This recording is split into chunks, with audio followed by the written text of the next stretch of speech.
क्या होगा कोरोना का 15 अप्रैल को? 15 अप्रैल को जब हम जाएंगे, जब लॉकडाउन खत्म होगा, उस वक्त कोरोना का क्या होगा? ये एक बहुत बड़ा सवाल है। आप सबके मन में भी होगा, मेरे मन में भी है। अब देखना यह है कि हम किस तरह का अंदाजा लगा सकते हैं वेदर के हिसाब से और जिस तरह से हमारे देश का लॉकडाउन चल रहा है उसके हिसाब से। मैं समझता हूं कि हमारे देश का लॉकडाउन एक अच्छी सक्सेस है। और दूसरी चीज जो MIT की रिसर्च आई है उसने बहुत अच्छी चीज बताई है। उन्होंने ये बताया है कि जब गर्मी होगी और जब ह्यूमिडिटी बढ़ेगी तो कोरोना का खात्मा होगा।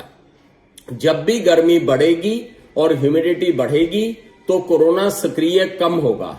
अब बात करते हैं कि 15 अप्रैल को कितना टेम्परेचर होगा। अगर हम दिल्ली की बात करें तो दिल्ली में टेम्परेचर 34 डिग्री सेंटीग्रेड होगा और मिनिमम जो होगा 20 डिग्री सेंटीग्रेड होगा, यानी कि अच्छी खासी गर्मी आ जाएगी और वेदर क्लाउडी होगा, जो कि एक प्रिडिक्टेड वेदर है। इसका मतलब है दिल्ली में 15 अप्रैल को जब लॉकडाउन खत्म होगा तो दिल्ली में गर्मी होगी with a temperature range of 20 to 34 degree centigrade and इसके साथ में ह्यूमिडिटी भी होगी क्योंकि क्लाउडी वेदर का भी उम्मीद है। तो इसका मतलब हॉट एंड ह्यूमिड वेदर होगा। अब हम जाते हैं कोरेन हाउ की स्टडी के ऊपर, जो MIT में उन्होंने स्टडी की थी। उस स्टडी के हिसाब से उन्होंने ये देखा है कि जितने गर्म प्रांत थे अमेरिका में, जैसे कि एरिजोना था, फ्लोरिडा था, वहां पर जो है कोरोना का प्रकोप काफी कम रहा है as compare to northern states, जैसे न्यूयॉर्क है या वॉशिंगटन है, वहां पर ज्यादा रहा। सेम स्टडी जो है स्पेन में भी हुई थी और उसने भी इसी चीज की पुष्टि करी है कि जहां पर गर्म वेदर है और जहां पर ह्यूमिडिटी ज्यादा है वहां पर कोरोना का प्रकोप थोड़ा कम रहता है। यह अक्सर देखा गया है कि जिन देशों के अंदर टेम्परेचर 18 डिग्री सेंटीग्रेड से ज्यादा है, 18 डिग्री सेल्सियस से ज्यादा जहां पर टेम्परेचर है, वहां पर कोरोना का प्रकोप काफी कम रहा। चाइना में भी शुरुआती दौर में यही देखा गया है कि मैक्सिमम प्रकोप वहीं पर रहा है जहां पर हॉट एंड ह्यूमिड वेदर रहा है।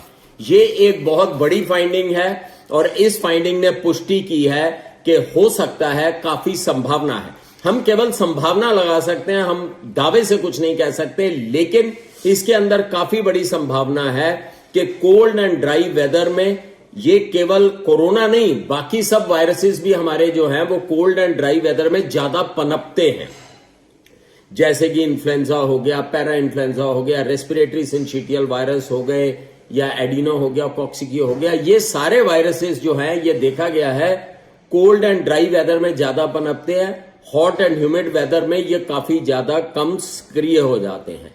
एक और भी चीज है जो पुष्टि करती है इस बात की, वो ये है कि जब टेम्परेचर ज्यादा हो जाएगा तो जिस कोरोना वायरस ने जिस पदार्थ के ऊपर सपोजिंगली 5 दिन तक जिंदा रहना है, वो वहां पर केवल 3 दिन के लिए जिंदा रहेगा। तो ये भी एक बड़ी इंपॉर्टेंट चीज है कि जैसे ही गर्मी आएगी तो उम्मीद है कि कोरोना वायरस का खात्मा होने की काफी उम्मीद है। दूसरी चीज हम ये भी उम्मीद लगा सकते हैं, जिस तरह से हमारे देशवासी सब एकजुट होकर आइसोलेशन में चले गए हैं, सब एकजुट होकर सब अपने अपने घरों में कैद हो गए हैं और सरकार भी पूरी कोशिश कर रही है, इससे भी लगता है कि ये कदम भी बड़ा कारगर होगा। और हमारे प्रधानमंत्री ने बहुत जल्दी, बहुत प्रोएक्टिव होकर, हमारे प्रधानमंत्री और स्वास्थ्य मंत्री ने बहुत प्रोएक्टिव होकर यह स्टेप लिया है लॉकडाउन का। जिन देशों ने लॉकडाउन लेट किया है, चाहे वो इटली है, चाहे स्वीडन है, चाहे अमेरिका है, उन्होंने इसका खामियाजा भुगता है और जिन्होंने लॉकडाउन पहले किया है वो हमेशा सेफ्टी में रहेंगे। तो हमारे पास में दो बहुत अच्छी चीजें हैं। एक तो हमारे देश ने लॉकडाउन बड़ी जल्दी किया, दूसरा हमारे देश का लॉकडाउन सक्सेसफुल चल रहा है और तीसरी जो सबसे बड़ी बात है वो ये है कि हॉट एंड ह्यूमिड वेदर अब आने वाला है जिसमें कि वायरस कम सक्रिय होगा।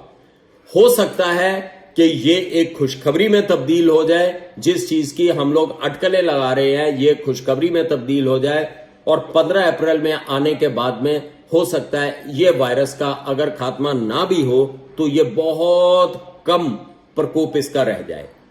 मैं इसमें सबसे बड़ी बात यह कहना चाहूंगा कि ये तो एक आशावादी दृष्टिकोण है इसका, लेकिन आपको मैं ये बताना चाहूंगा सारी प्रिकॉशंस वैसे ही लेते रहिए। बल्कि और जोर शोर से प्रिकॉशन लिए। गर्मी आ रही है, गर्मी आएगा, वायरस का प्रकोप कम होगा और हमारी जोर शोर की तैयारी होनी चाहिए। प्रिकॉशंस में कोई कमी नहीं होनी चाहिए। हैंड हाइजीन मेंटेन करेंगे, रेस्पिरेटरी हाइजीन मेंटेन करेंगे, आइसोलेशन मेंटेन करेंगे, घर के बाहर नहीं जाएंगे। घर के बाहर लक्ष्मण रेखा है, बाहर जाते ही भस्म हो जाएंगे। इस चीज को हर देशवासी समझ ले। घर के बाहर नहीं जाएंगे, घर के अंदर किसी को नहीं आने देंगे, सारी प्रिकॉशंस लेंगे। मेरा मानना यह है कि जब हम 15 अप्रैल तक आएंगे तो उम्मीद काफी की जा सकती है इस स्टडी के हिसाब से। और भी बड़ी सारी स्टडीज जो है वो ये पुष्टि करती हैं कि ये वायरस नहीं, बाकी रेस्पिरेटरी वायरसेस जो है वो गर्मी में और ह्यूमिड क्लाइमेट में वो बहुत कम सक्रिय होते हैं, बहुत कम चलते हैं।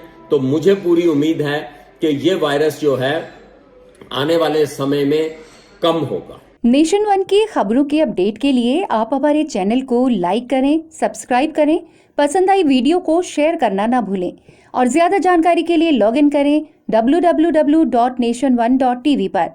अधिक जानकारी के लिए आप हमें ट्विटर, फेसबुक पर भी फॉलो कर सकते हैं। तो खबरों की ज्यादा जानकारी के लिए बने रहें नेशन वन के साथ।